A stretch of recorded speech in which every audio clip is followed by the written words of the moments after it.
The entire week, Marissa had been leaving the house early and arriving late.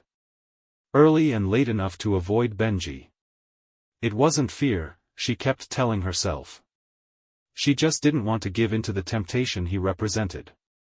It was bad enough that she couldn't stop thinking of him. So, she'd been packing a tote and going to the gym, then spending the rest of the day out. She was playing it safe. Patrick had been scheduled for a week-long conference. Marissa had been afraid that Benji would come to the house in the evening, but her fears had been unfounded. Every night, she'd wandered the house in a state of nervous arousal. She didn't want him to come, but at the same time, she wanted again. This suffocating need scared her. Nothing seemed to help. Marissa was anxious for Patrick to get home. She was hoping that a bit of romance would get Benji off of her mind. Thursday, as she'd unlocked the door, she'd found a note from him. It had been short and to the point. He'd stated that he would be in at noon the next day. Marissa had sighed with relief. She'd be able to enjoy her usual morning routine. Friday morning, she woke suddenly from a twisting dream. It had been Benji in her dreams. The house felt oddly still. Too silent. She had a strange feeling, a nagging sense of foreboding. Shrugging off the sense of unease, she slipped on her socks and running shoes, then grabbed a cap and sunglasses and walked out, locking the door behind her. Marissa gave herself entirely to the physical activity. She reveled in the heat of the day, the light breeze in the trees. Birdsong surrounded her, lifting away the earlier sense of wrongness. Her body moved, stretched, strove for every meter, every step. For her, running was like flying. When she came to the intersection with Benji Street, she could have rerouted.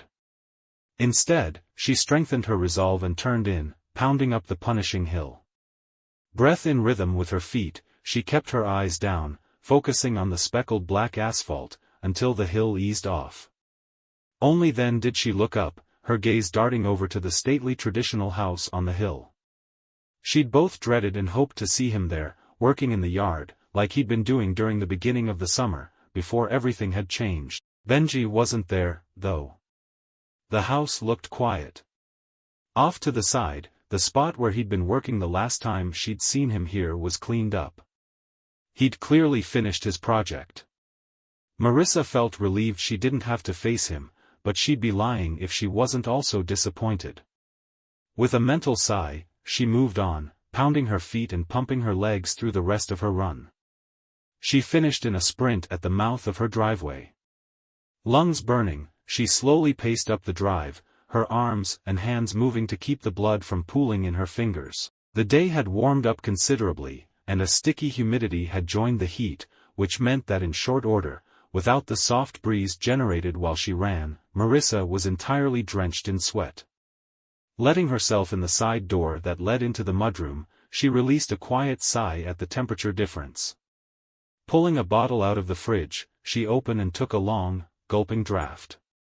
She was in a post-running daze, standing at the kitchen island with her second bottle of water while browsing news on her tablet. That's probably why she didn't hear him until she felt a hand cover her mouth tightly, while another pushed her forward, then down onto the island surface. Her water bottle went flying as Marissa screamed through the hand at her mouth. Adrenaline spiked through her blood and she fought harder, until her attacker spoke. "Good morning, Mrs. Weiss. I've been waiting for you." He whispered it into her ear. She recognized his voice. It was Benji. Suddenly, she felt entirely overwhelmed with warring emotions. Confusion, fear, arousal, anger, relief. "Benji, let me up," she mumbled into his hand, trying to push herself off the island again. He wouldn't let up, though. This time, as she struggled helplessly, she felt Benji press himself to her behind. "You've been a very naughty woman, Mrs. Weiss." Benji leaned over her. He chuckled darkly. "I'm going to remove my hand from your mouth. You aren't going to scream, are you?" Marissa shook her head as best she could, her dark eyes wide, trying to catch a glimpse of the man behind her. She felt more than saw the nod. Then his hand was gone and she was dragging in huge gulps of air. She said, "What the hell are you doing? Benji, let me go." It sounded like begging, so weak. Marissa struggled against the binding, but couldn't get loose. "You've been avoiding me, Mrs. Weiss. You deserve every spank you get for making me wait." Marissa whimpered and said, "Wait, Benji, this isn't right. We can't." "Shut up, Mrs. Weiss, or so help me God, I'll double it," growled Benji. Marissa was shocked into silence at his words, his tone. He sounded coldly determined.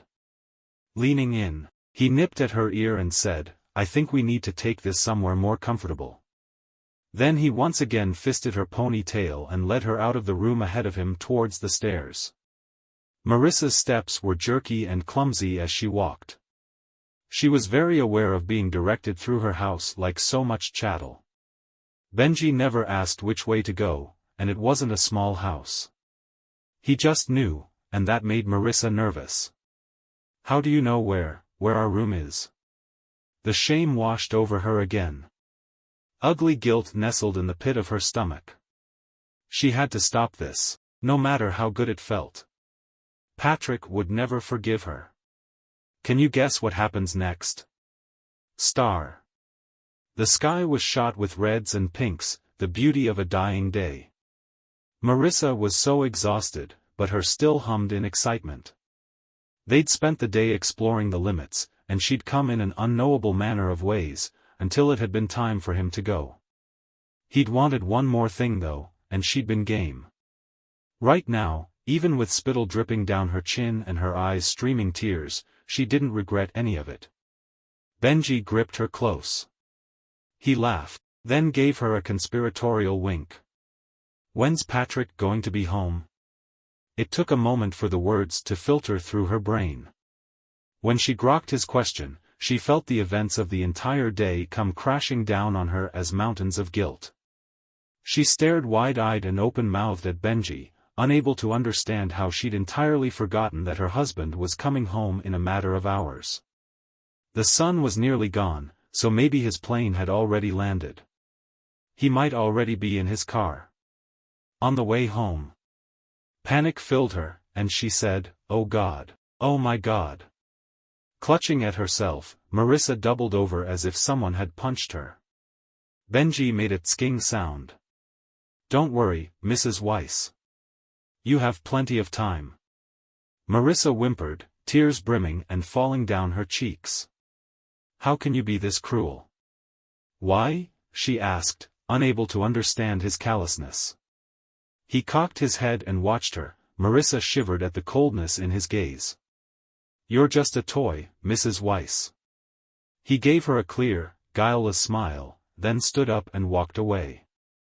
After a while, she stood up. Her mind refused to deal with the days just then. She needed to get cleaned up before Patrick got home.